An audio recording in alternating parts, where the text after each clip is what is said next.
I want to tell you the story of Cuoy Griffin.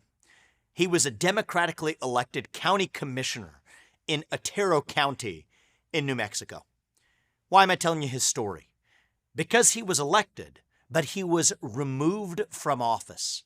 And it was held as a final removal from office by the New Mexico State Supreme Court this February, just days before I declared my own candidacy for U.S. president. Why was he removed? It was because the New Mexico courts held that he was an insurrectionist because he was present on January 6, 2021. Was he violent? No, he was not. Was he carrying a weapon? No, he was not. Did he enter the Capitol? No, he did not.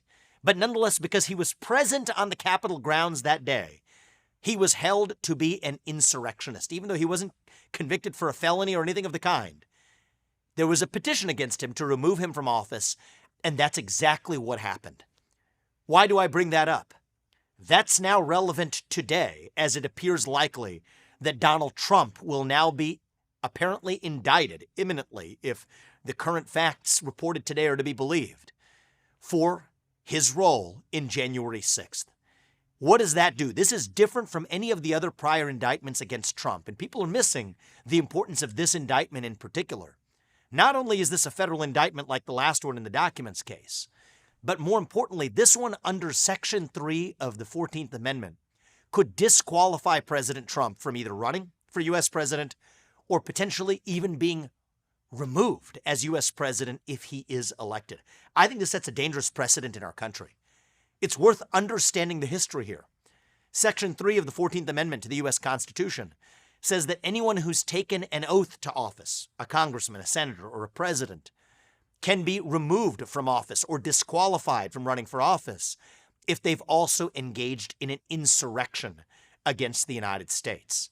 So if it is held that President Trump did play a role in an insurrection against the U.S., that disqualifies him from being U.S. president under the 14th Amendment. In fact, the fact of bringing this prosecution against President Trump, if that does proceed, may even allow states like New Mexico to disqualify Trump from appearing on the ballot because they've already held in their state court system, all the way up to the New Mexico Supreme Court, as they did against Cuoy Griffin, that January 6th was indeed an insurrection. So even a two-bit state court can disqualify him on the state ballot. I say this as someone who is running against President Trump for the presidency in this election, in this GOP primary. I do not want to see my opponents eliminated because of the actions of a corrupt federal administrative police state. That is why I've said that if I'm elected, I will shut the FBI and other corrupt institutions down. But I don't want to get there by seeing my competition eliminated. That is not how our constitutional republic is supposed to function.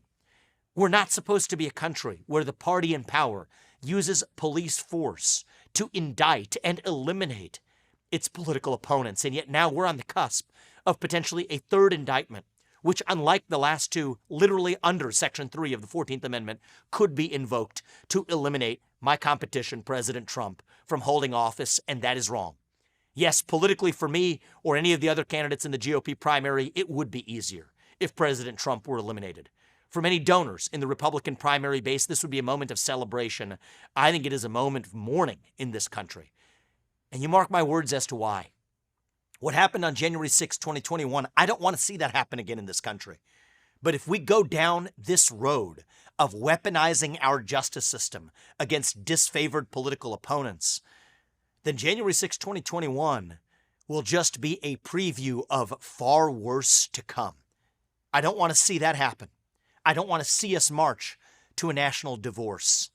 I want to lead us to a national revival. And the only way we're going to get there is by confronting the ugly truth of the present itself. That's why I'm running for president, and that's why I will condemn this politicized prosecution and persecution against my opponent.